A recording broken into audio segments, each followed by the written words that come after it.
Bem, no programa de hoje eu vou falar pela primeira vez abertamente e até de certa forma detalhadamente as minhas experiências mediúnicas, né? Quem acompanha esse canal sabe que eu sou uma pessoa espiritualizada, mas eu não sou uma pessoa religiosa, mas eu já tive momentos da minha vida que eu fui. Então as minhas experiências mediúnicas estão todas, na verdade não todas, mas a grande maioria estão relacionadas com culto de matriz africana, né?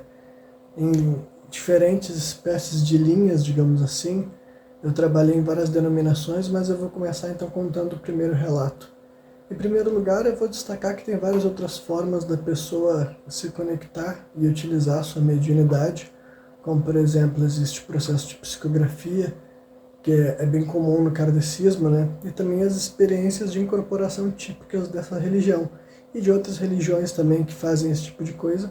Só que existem outras formas de trabalhar a tua mediunidade que não envolve esse procedimento que vulgarmente é chamado de incorporação. Mas eu vou destacar que eu tenho algumas outras experiências que eu até poderia chamar de espiritual, talvez, ou mediúnica, mas eu vou guardar essa segunda etapa, quem sabe, para um programa futuro. Dessa vez eu quero realmente falar de incorporação. E para quem estiver me ouvindo, eu vou pedir que tudo que eu compartilhar aqui só seja compartilhado se for pertinente e for para ganho de quem estiver me escutando, né? Então, a minha primeira experiência num culto de matriz africana veio quando eu tinha 19 anos de idade. Eu frequentei casas de batuque desde quando eu tinha uns 10 ou 11 anos de idade, até os meus 14, e daí nesse período da minha adolescência eu acabei me afastando e parei de frequentar. Aí no início da minha vida adulta, eu estava namorando uma mulher, né, que ela tinha 23 anos de idade, eu tinha 19, e ela nesse momento ela se definia como ateia. E eu falei para ela que eu não achava sequer ser uma possibilidade, sabe? Que eu tinha certeza que existia vida após a morte, espíritos, energias, entidades. E ela me perguntou por que eu tinha essa convicção.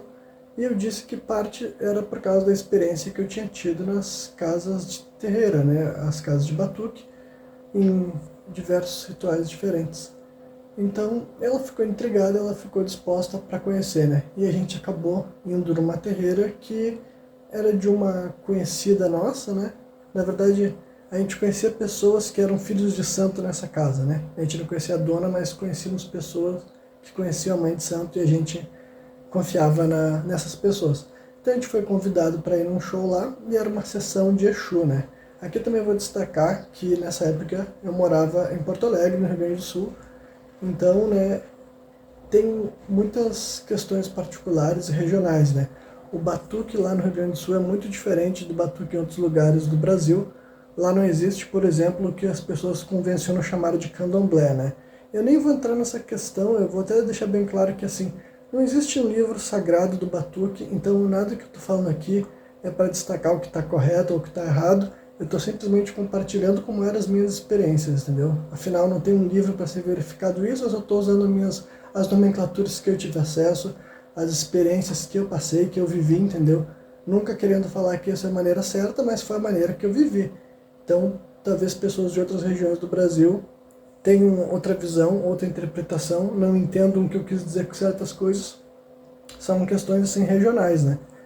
E daí então, basicamente eu estava numa sessão que era de Exu, né? Ou dá para falar que era uma sessão de Quimbanda também, né? E Exu no Rio Grande do Sul também não existe uma divindade, né? Um orixá com o nome de Exu. Dá para dizer que essa função é ocupada pelo Bará, né? O Bará, existe uma denominação dele identificada como orixá, chamado de Bará, mas também existe o Bará Exu, que aparece, que é protagonista inclusive de rituais de Quimbanda.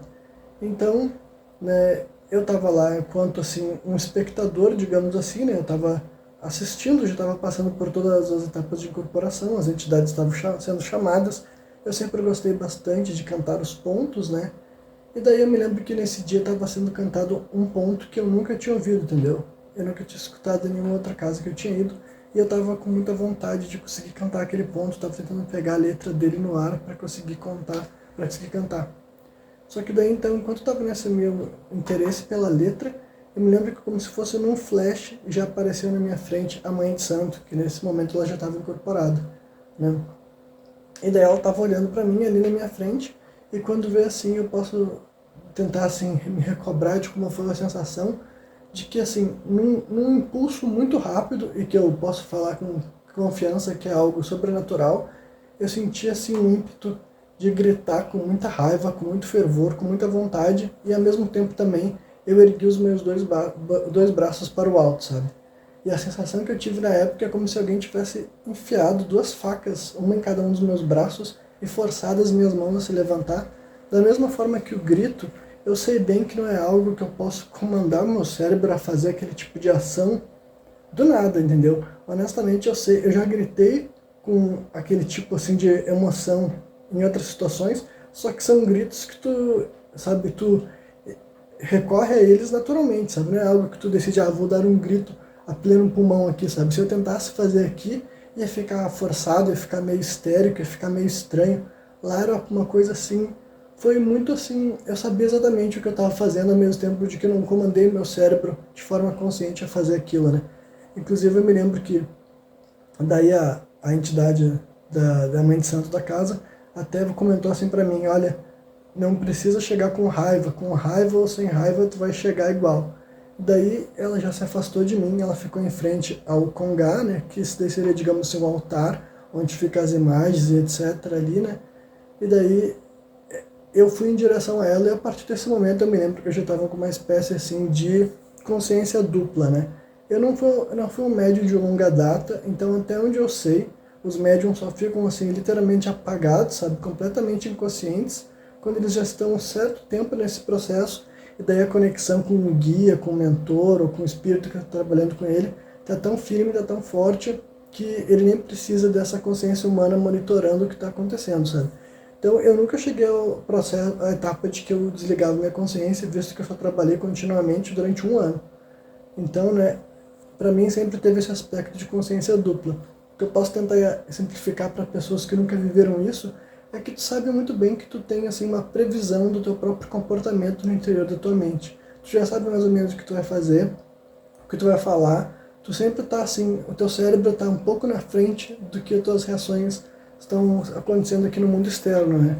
E sempre que eu estava em conexão, sabe, sempre que eu estava passando por esse processo que, como eu disse aqui, né, vulgarmente pode ser chamado de incorporação, eu sempre sentia que é como se tivesse atitudes, pensamentos, falas que surgiam assim, elas já se manifestavam acontecendo na Terra aqui antes que eu, Renan, consciente, tivesse refletido sobre aquilo, né?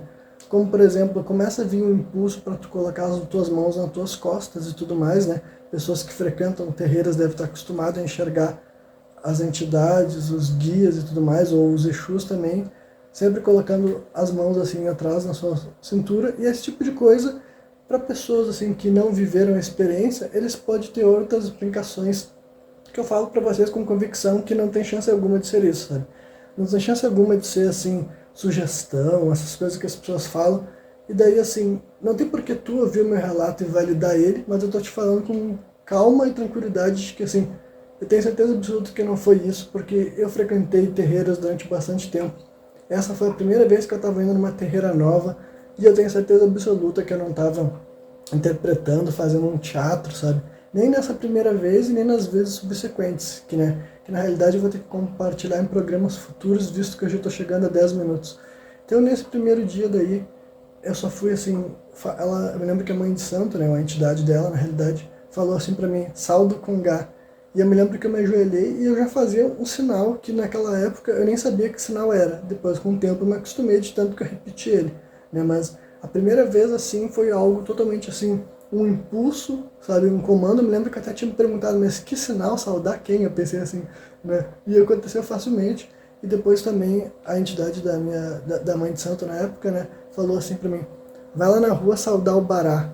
E lembre-se que tipo, essa era a primeira vez que eu tinha ido nessa terreira, então mesmo assim eu saí, fui até a casa de Exu, abri a porta, saudei o Bará, eu sabia o que era para fazer, mesmo que assim, não teve nenhuma, sabe, sugestão prévia, nada disso, tipo, ela só me dava a ordem e eu já entendia o que tinha que acontecer. E isso era a primeira manifestação ainda, sabe? E daí eu até posso desenvolver melhor, vou desenvolver melhor em outros programas, né, falar sobre as outras experiências que eu tive ao longo desse um ano, inclusive experiências mediúnicas que eu tive para além de dentro de uma terreira, sabe?